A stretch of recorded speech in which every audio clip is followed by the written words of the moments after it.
में आपका स्वागत है। फ्रेंड्स, आज हम CSIR नेट जून 2012 पार्ट सी लीनियर अलजेब्रा का सॉल्यूशन करेंगे। फ्रेंड्स, टोटल 5 क्वेश्चन आए थे जून 2012 में लीनियर अलजेब्रा के पार्ट सी में। हम इस वीडियो में पांचों के 5 क्वेश्चन का सॉल्यूशन करेंगे। उनमें से जो फर्स्ट क्वेश्चन है वो क्या है मेरे पास, which of the following matrices are positive definite. ये जो 4 मैट्रिक्स दी गई है और ये पूछ रहा है कि इनमें से पॉजिटिव डेफिनेट कौन सी है। अगर या तो 2 ऑप्शन है हमारे पास, या तो हम आइगन वैल्यूज से जा सकते हैं। अगर यहाँ सारी की सारी जो आइगन वैल्यूज है वो पॉजिटिव है तो मेरे पास वो मैट्रिक्स पॉजिटिव डेफिनेट हो जाएगी, या फिर हम प्रिंसिपल माइनर से जा सकते हैं। जो मैट्रिसेस हैं उनके जो प्रिंसिपल माइनर है वो सारे के सारे अगर मेरे पास पॉजिटिव आ जाते हैं तो मेरे पास जो मैट्रिक्स है वो पॉजिटिव डेफिनेट हो जाती है। मैं यहां उसी से जाऊंगा, प्रिंसिपल माइनर से। अगर मैं ऑप्शन ए की बात करूं तो इसमें जो फर्स्ट माइनर है प्रिंसिपल माइनर A11 वो क्या है, 2 है, ग्रेटर देन 0। और अगर मैं डिटरमिनेंट की बात करूं तो डिटरमिनेंट क्या है मेरे पास, 2 1 1 2, 2 4 -1, 4 -1 इक्वल टू 3, ग्रेटर देन 0 है। सारे के सारे जो प्रिंसिपल माइनर है वो पॉजिटिव है तो ये जो मैट्रिक्स होगी वो क्या होगी, पॉजिटिव डेफिनेट होगी। यही तो होता पॉजिटिव डेफिनेट मैट्रिक्स में। सेकंड का क्या है, A11 इक्वल टू क्या है मेरे पास, 1, ग्रेटर देन 0 है। और जब मैं डिटरमिनेंट निकालूंगा तो वो क्या आएगा, 1 2 2 1, 1 into 1 1 minus 2 into 2 4, 1 minus 4 आ जाएगा और -3 वो लेस देन 0 हो जाएगा। अगर ये लेस देन 0 आ गया तो मीन्स ये जो मैट्रिक्स है वो मेरी पॉजिटिव डेफिनेट मैट्रिक्स नहीं है। ये ऑप्शन रॉन्ग हो गया। सी ऑप्शन को देखते हैं। इसमें जो प्रिंसिपल माइनर है A11 वो क्या है, 4 है, और जो डिटरमिनेंट है मैट्रिक्स का वो क्या है, 4 -1 -1 4, क्या चले 16 -1 into -1 1 equal to 15, greater than 0। दोनों जो मेरे पास प्रिंसिपल माइनर है वो क्या है, ग्रेटर देन 0 है, तो यहां में ये वाली जो मैट्रिक्स होगी वो क्या हो जाएगी, पॉजिटिव डेफिनेट।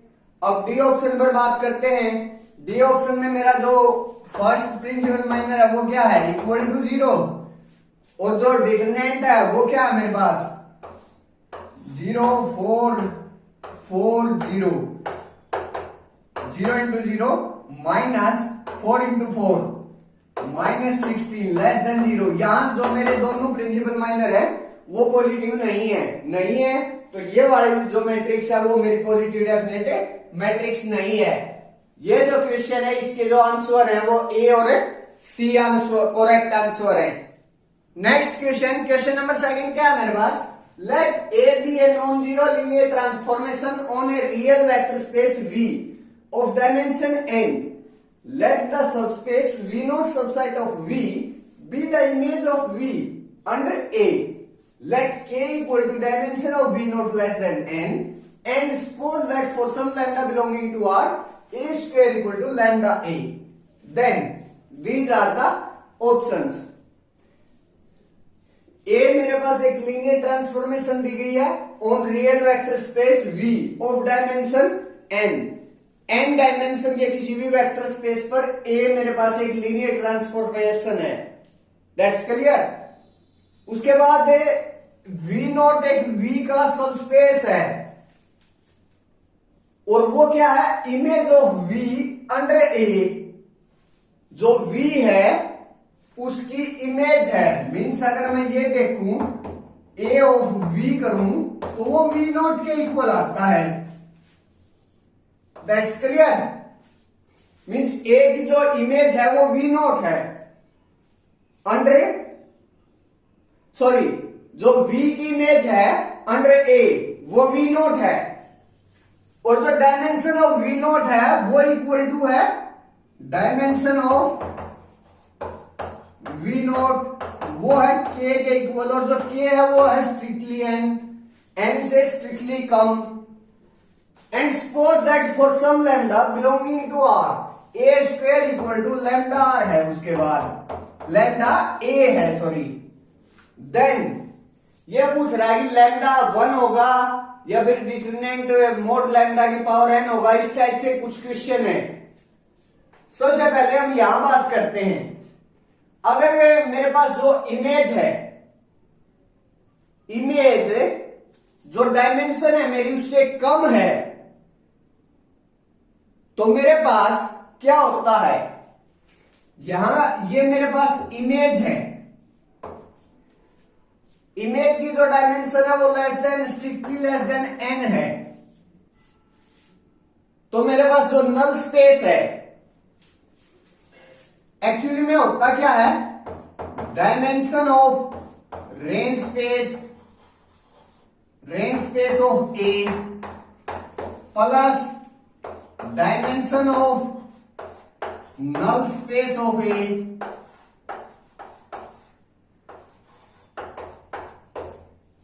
इक्वल टू किसके इक्वल होता है, डायमेंशन ऑफ डोमेन के इक्वल होता है, dimension of domain of A, ये होता है मेरे पास। यहां मेरे पास जो रेंज स्पेस है वो स्ट्रिक्टली लेस देन n है, स्ट्रिक्टली लेस देन n है, और उनका जो सम है मेरे पास रेंज स्पेस के डायमेंशन का और नल स्पेस के डायमेंशन का, वो डोमेन ऑफ ए के बराबर आता है। यहां मेरे पास जो डोमेन है वो उसकी डायमेंशन कितनी है, n है, और रेंज की जो डायमेंशन है वो n से स्ट्रिक्टली लेस है। तो यहां से मुझे पता चल गया कि जो डायमेंशन ऑफ नल स्पेस है a की, वो 1 या 1 से ज्यादा होगी। That's clear. जो डायमेंशन ऑफ नल स्पेस है वो मेरे पास 1 या 1 से ज्यादा होगी, यहां से ये पता चल गया मेरे को। अब आते हैं ऑप्शन पर। फर्स्ट ऑप्शन छोड़ दीजिए, सेकंड एंड थर्ड ऑप्शन करते हैं पहले। ये कह रहा है कि जो डिटरमिनेंट है ए का वो लैम्डा की का मोड उसकी पावर n होगा। यहां मेरे पास जो नल स्पेस है ए का वो ग्रेटर देन 1 आ गया, उसकी जो डायमेंशन है वो ग्रेटर देन 1 आ गई, तो मेरे पास एक रिजल्ट होता है, जितना मेरे पास नलिटी होती है, जितना मेरे पास dimension of null space of A का ऑर्डर होता है, कम से कम उतनी मेरे पास जो 0 आइगन वैल्यू होती हैं। तो यहां से मेरे पास ये तो पक्का पता चल गया कि जो dimension of null space of A है वो ग्रेटर देन इक्वल टू 1 है, या तो 1 है या फिर 1 से ज्यादा है। तो मेरे पास यहां से इतना श्योर हो गया उस रिजल्ट की सहायता से कि 0 इसकी पक्का एक आइगन वैल्यू है, 0 इसकी पक्का एक आइगन वैल्यू है। 0 आइगन वैल्यू है तो जो डिटरमिनेंट है ए का, अगर मैं यहां लैम्डा कुछ भी लूं तो जो ए का मेरे पास डिटरमिनेंट आएगा वो तो हमेशा 0 आएगा, क्योंकि मेरे पास जो आइगन वैल्यू है वो कम से कम एक आइगन वैल्यू तो मेरे पास 0 होगी, 0 होगी तो मेरे पास जो डिटरमिनेंट है वो हमेशा 0 होगा। तो ये वाला जो ऑप्शन है वो रॉन्ग हो गया। अब ये कह रहा है कि लैम्डा आइगन वैल्यू होगा ए का और only eigenvalue, lambda is only eigenvalue of A. यहां से मेरे पास ये पता चल गया कि 0 पक्का एक आइगन वैल्यू है। अगर मैं अब एग्जांपल लेता हूं, एग्जांपल ले लिया मैंने 4 0 0 0, अगर मैं इसका स्क्वायर करूंगा तो मेरे पास क्या आ जाएगा, ये तो मेरे पास a हो गया, a स्क्वायर करूंगा तो मेरे पास आ जाएगा 16 0 0 0। तो मैं a स्क्वायर को क्या लिख सकता हूं, a स्क्वायर 16 आएगा ना। अब a स्क्वायर को क्या लिख सकता हूं मैं, ए स्क्वायर इक्वल टू 4 ए लिख सकता हूं, क्योंकि अगर मैं इस रो से 4 कॉमन निकाल लेता हूं तो मेरे पास यहां 4 0 0 0 बच जाएगा, और वो किसके इक्वल है, ए के इक्वल है। तो इसको मैं ए स्क्वायर इक्वल टू 4a लिख सकता हूं।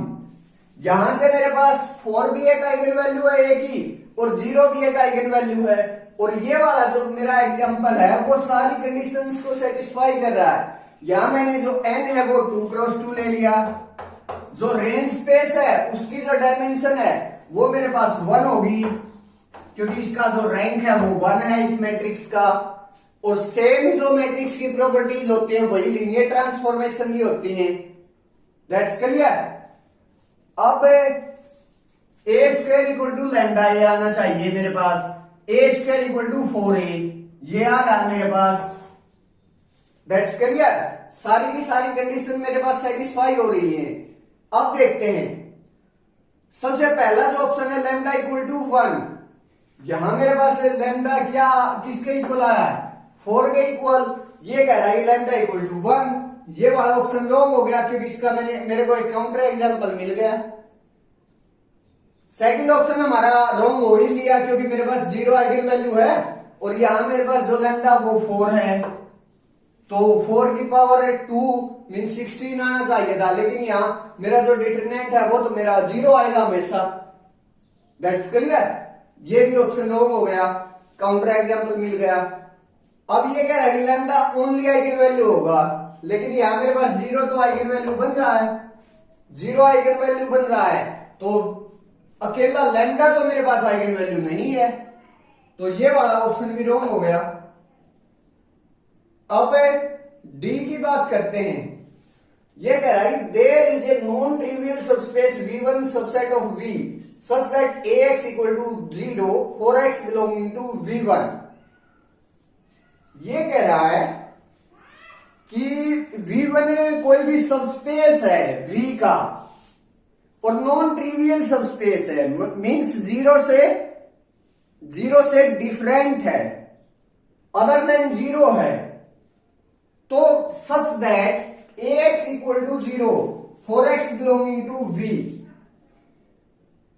क्या मेरे पास ये कंडीशन होल्ड होगी, जो x है वो V1 से आना चाहिए।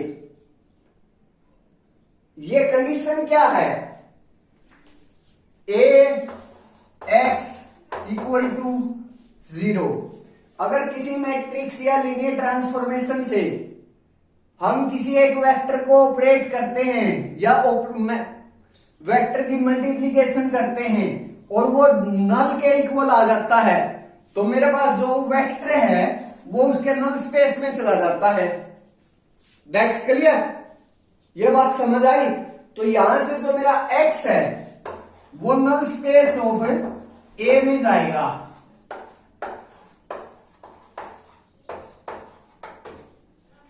सीधी सी बात ये पूछ रहा है, क्या मेरे पास ए जो मेरे पास लीनियर ट्रांसफॉर्मेशन दी गई है उसका नॉन ट्रिवियल नल स्पेस होगा, 0 से डिफरेंट नल स्पेस होगा। हाँ, 0 से डिफरेंट होगा, क्योंकि मेरे पास जो रेंज स्पेस है उसकी जो डायमेंशन है वो strictly less than n given है। स्ट्रिक्टली लेस देन n है, तो मेरे पास जो नल स्पेस है उसकी जो डायमेंशन होगी 1 या 1 से ज्यादा होगी, तो मेरे पास एक x तो पक्का ऐसा मिल जाएगा, जो कि जब मैं उस पर a ऑपरेट करूंगा तो मेरे पास वो नल गिवन करके जाएगा। एक मेरे पास पक्का ऐसा मिल जाएगा, हो सकता है एक से ज्यादा भी हो। यहां सिर्फ ये बोल रहा है कि there is a non trivial, हाँ एक तो होगा ही होगा। That's clear. तो ये ऑप्शन करेक्ट हो गया। ये पार्ट सी का क्वेश्चन था, लेकिन इसका जो ऑप्शन आया वो सिर्फ और सिर्फ एक ही करेक्ट ऑप्शन है, वो क्या है, डी ऑप्शन इसका करेक्ट है। नेक्स्ट क्वेश्चन नंबर 3 क्या है मेरे पास, late C be an n cross n real matrix, let W be the vector space spanned by this set, the dimension of the vector space W is, these are the options। C मेरे पास कोई भी n cross n order की real matrix है, W एक vector space है जो कि इससे स्पैन हो रहा है, मीन्स ये जो सेट है वो बेसिस का सुपर सेट है मेरे पास। तब मेरे को वेक्टर स्पेस जो W वेक्टर स्पेस है उसकी क्या बतानी है, डायमेंशन बतानी है क्या होगी। इसको हम कैसे सोल्व करेंगे, कैले-हैमिल्टन थ्योरम का यूज करेंगे। सबसे पहले तो कैले-हैमिल्टन थ्योरम क्या है कि कोई भी मैट्रिक्स है वो अपनी कैरेक्टरिस्टिक को सेटिस्फाई करती है।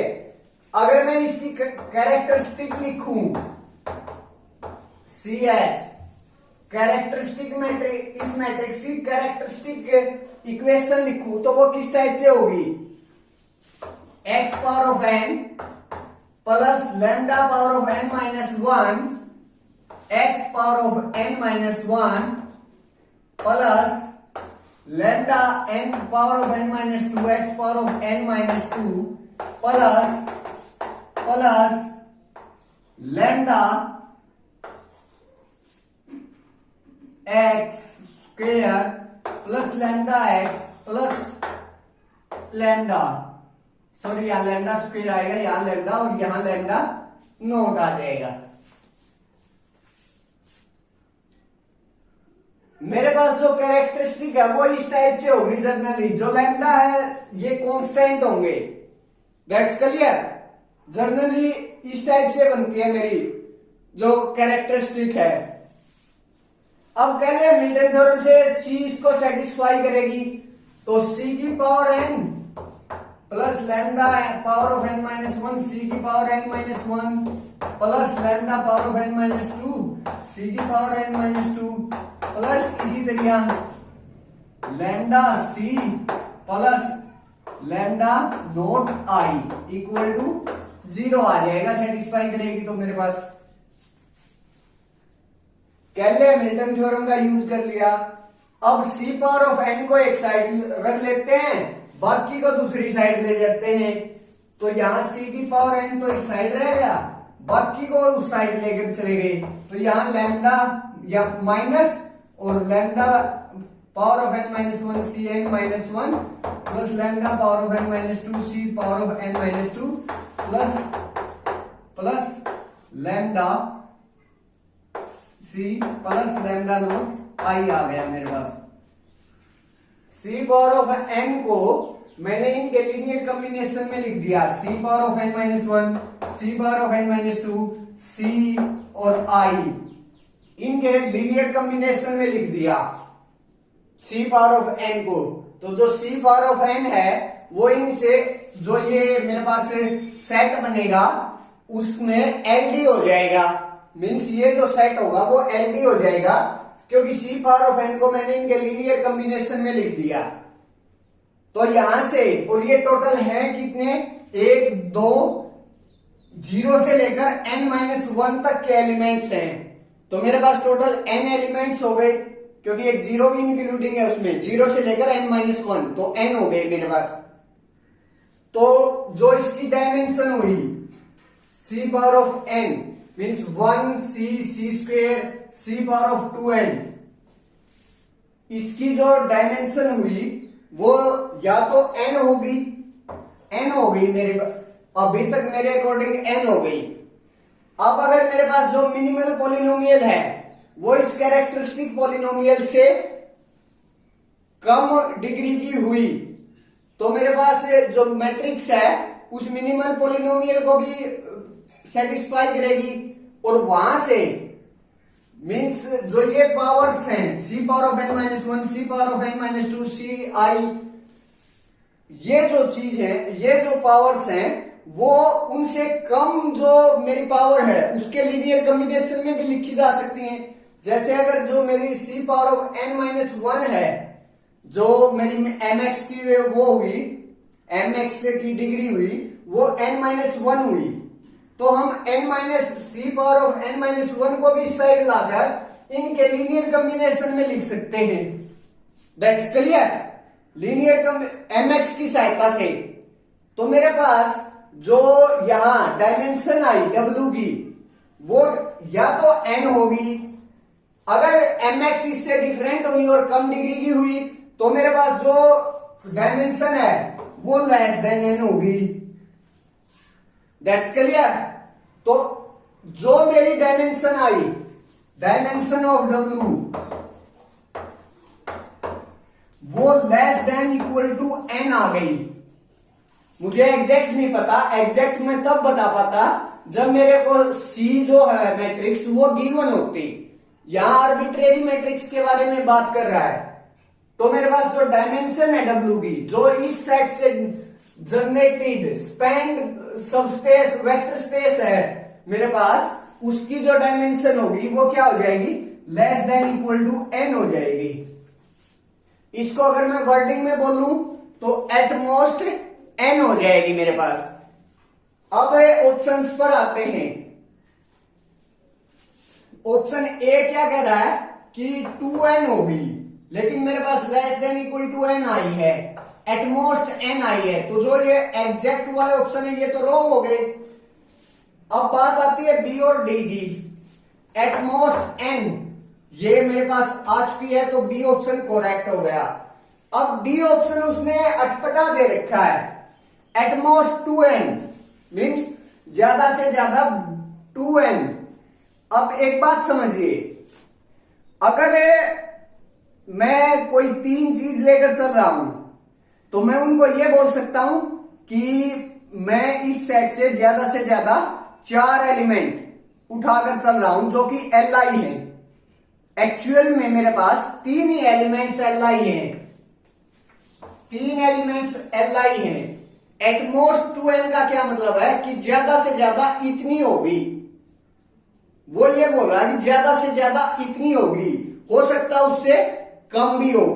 तो यहां मेरे पास n आ चुका है, जो डायमेंशन ऑफ w है वो एटमोस्ट n आ चुका है, तो हम उसको ये भी लिख सकते हैं कि वो जो डायमेंशन है वो एटमोस्ट 2n होगी, ज्यादा से ज्यादा 2n होगी, 2n से कम ही होगी।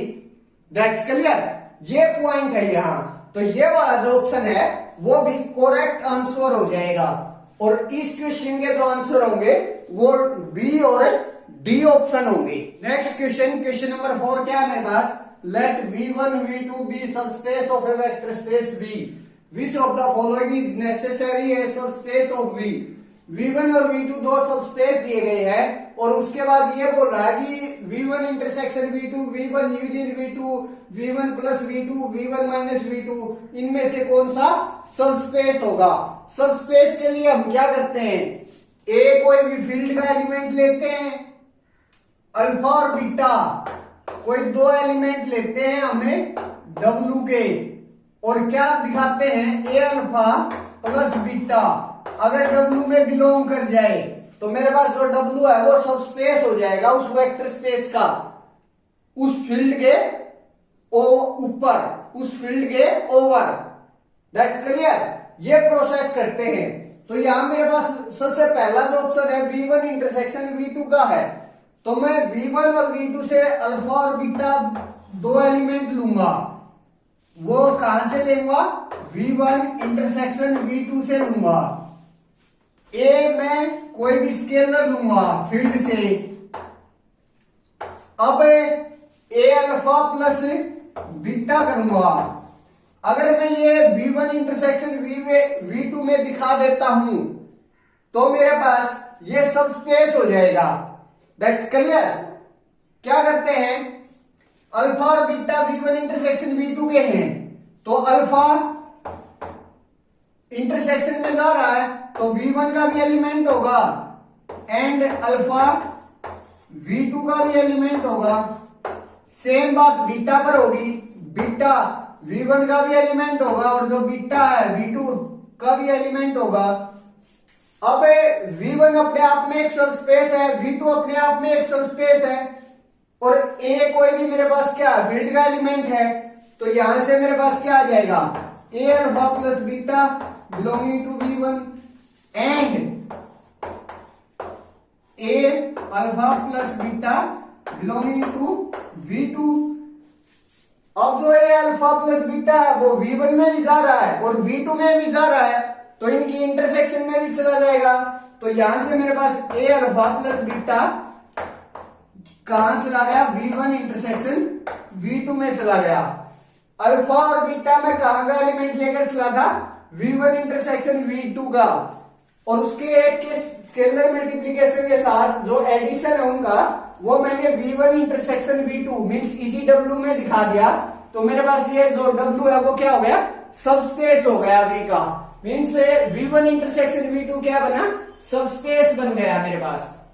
अब हम ऑप्शन बी पर आते हैं। बी में क्या है, V1 यूनियन V2, क्या ये सबस्पेस होगा या नहीं होगा, इसका डायरेक्ट एक रिजल्ट है, मैं वो रिजल्ट बता रहा हूं, मैं इसका प्रूफ नहीं करवा रहा। रिजल्ट क्या है मेरे पास, V1 union V2 is a subspace of V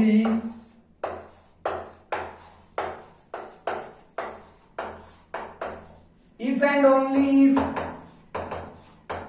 either V1 is contained in V2 or V2 is contained in V1। V1 union V2 तब मेरे पास सबस्पेस बनता है जब या तो V1 V2 के अंदर कंटेन हो या फिर V2 V1 के अंदर कंटेन हो। इनमें इन दोनों में से कोई एक दूसरे के अंदर कंटेन होगा तभी वो सबस्पेस बनेगा। यहां मेरे पास V1 और V2 ये कुछ भी नहीं कहा गया कि कौन सा किसके अंदर कंटेन है या कौन बड़ा कौन छोटा है, कुछ नहीं बोला गया। जनरली V1 और V2 पर बात कर रहा है, तो हमें ये नहीं पता कि V1 ये दोनों जो कंटेनमेंट है ये होल्ड करती है या नहीं करती है, या इन दोनों में से कोई भी एक जो कंडीशन है वो होल्ड करती है या नहीं करती। तो मीन्स हम ये नेसेसरली नहीं बोल सकते कि जो V1 यूनियन V2 है वो इसका सबस्पेस हो जाएगा, मीन्स ये वाला ऑप्शन रॉन्ग हो गया। अब एडिशन का प्रूफ करेंगे। एडिशन में क्या है मेरे पास कि V1 plus V2 x plus y इस तरह से डिफाइन है such that x belonging to V1 y belonging to V2। तो मेरे पास जो V1 प्लस V2 है वो एक सबस्पेस हो जाएगा।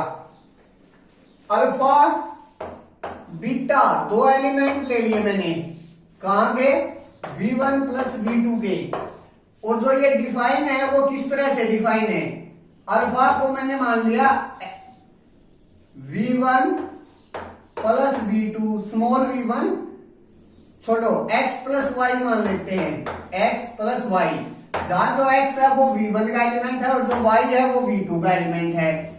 अब बीटा को मैंने मान लिया W प्लस T, जहां जो W है वो V1 का एलिमेंट है और जो T है वो V2 का एलिमेंट है। That's clear. A कोई भी मेरे पास स्केलर है, A बिलोंगिंग टू है। अब क्या करते हैं, A अल्फा प्लस बीटा करूंगा मैं, तो मेरे पास क्या आएगा, अल्फा क्या है, x प्लस वाई है, तो A into X plus Y, और बीटा क्या है, W प्लस टी है, प्लस W प्लस टी। अब यहां से क्या आएगा मेरे पास, A X plus A Y आ जाएगा प्लस W प्लस टी आ जाएगा, और जो वेक्टर्स होते हैं वो कम्यूट करते हैं विद रिस्पेक्ट टू एडिशन। तो यहां से मेरे पास है, अगर मैं जो W था मेरा किस का एलिमेंट था, V1 का, और जो मेरे पास है यहां से AX जो X था वो भी मेरा V1 का था, यहां से यहां X बिलोंगिंग टू V1 है और y बिलोंगिंग टू V2 है। सेम बात यहां W बिलोंगिंग टू V1 है और T बिलोंगिंग टू V2 है। अब मैं W को आगे ले आता हूं, AY को पीछे ले जाता हूं, तो AX plus W plus AY plus T आ जाता है, क्योंकि ये आपस में एडिशन के विद रिस्पेक्ट कम्यूट करेंगे। तो अब मेरे पास क्या आएगा, यहां से AX प्लस W, X भी V1 का एलिमेंट है, W भी V1 का एलिमेंट है और किसी स्केलर से मल्टीप्लाई हो रही है, और V1 मेरे पास पहले ही एक सबस्पेस है, तो ये वाला जो कंप्लीट एलिमेंट है ये कहां जाएगा, V1 में जाएगा, और ये वाला जो एलिमेंट है वो कहां जाएगा, V2 में जाएगा। तो इन दोनों एलिमेंट्स को मैं ये लिख सकता हूं कि ये जो एलिमेंट्स है वो belonging to V1 plus V2 में चले गए। V1 और V2 के दो एलिमेंट लेकर आया था और वो जो है A अल्फा प्लस बीटा करके मैंने V1 प्लस V2 में दिखा दिए। तो जो V1 प्लस V2 है वो क्या बन गया है कि सबस्पेस बन गया। मीन्स ऑप्शन सी करेक्ट हो जाएगा। ऑप्शन डी पर बात करेंगे। ऑप्शन डी में क्या कह रहा है, V1 माइनस V2, जहां जो x है वो V1 में होना चाहिए, लेकिन जो x है y है वो V2 में नहीं होना चाहिए। ये है इसका डिफाइनिंग फार्मूला। That's clear. अब अगर मैं अल्फा मान लेता हूं V1 माइनस V2 से, और माइनस अल्फा भी ले लिया मैंने V1 माइनस V2 से, अगर मैं इनका सम करूंगा तो अल्फा प्लस माइनस अल्फा मेरे पास क्या आ जाएगा, अल्फा 0 आ जाएगा मेरे पास।